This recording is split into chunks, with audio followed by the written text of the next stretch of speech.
మీకు పెహల్గామ్ అటాక్ గుర్తుందా? గుర్తుంటుంది. మర్చిపోయేంత చిన్న అటాక్ కాదది. 25 మందిని చంపేశారు మతం ఆధారంగా. 25 మంది హిందువుల్ని చంపేశారు. కాపాడడానికి వెళ్ళిన ఒక ముస్లింని కూడా చంపేశారు. అదే తరహాలో ముంబైలో ఒక అటాక్ అనేది జరిగింది. ఏప్రిల్ 27, 2026 ముంబై. జుబేద్ అన్సానీ ఒక ముస్లిం టెర్రరిస్ట్ డ్యూటీలో ఉన్న ఇద్దరు సెక్యూరిటీ గార్డులకు వెళ్ళి దగ్గరలో ఉన్న మసీదు గురించి అడిగాడు. తర్వాత వాళ్ళ మతం గురించి అడిగాడు. వాళ్ళని కల్మా చదవమని కూడా అడిగాడు. వాళ్ళు మాకు రాదు అని చెప్పడం పూర్తయ్యే లోపే కత్తి తీసుకుని కస్సమంటూ వేశాడు. జుబేద్ అన్సానీ వాళ్ళ దగ్గరికి వెళ్ళి నువ్వు రెడ్డివా, మాలవా, మాదిగా, కాప, కమ్మ ఇవేవి కూడా అడగలేదు. నువ్వు హిందువా కాదా అని అడిగాడు. కన్ఫర్మ్ చేసుకున్నాడు. కత్తి తీశాడు, వేసాడు. తన పని తను చేసుకుంటూ అయితే వెళ్ళిపోయాడు.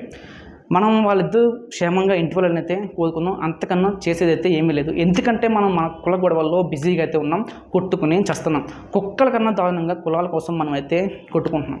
ఈ సందర్భంగా ఒక చిన్న మాట చెప్పాలనుకుంటున్నాం. గడప లోపల మన కులం, గడప దాటితే హిందువులం. ఈ యొక్క భావంతో మనం కనుకుంటే ఇటువంటి కొన్ని తగ్గే అవకాశం అయితే ఉంది.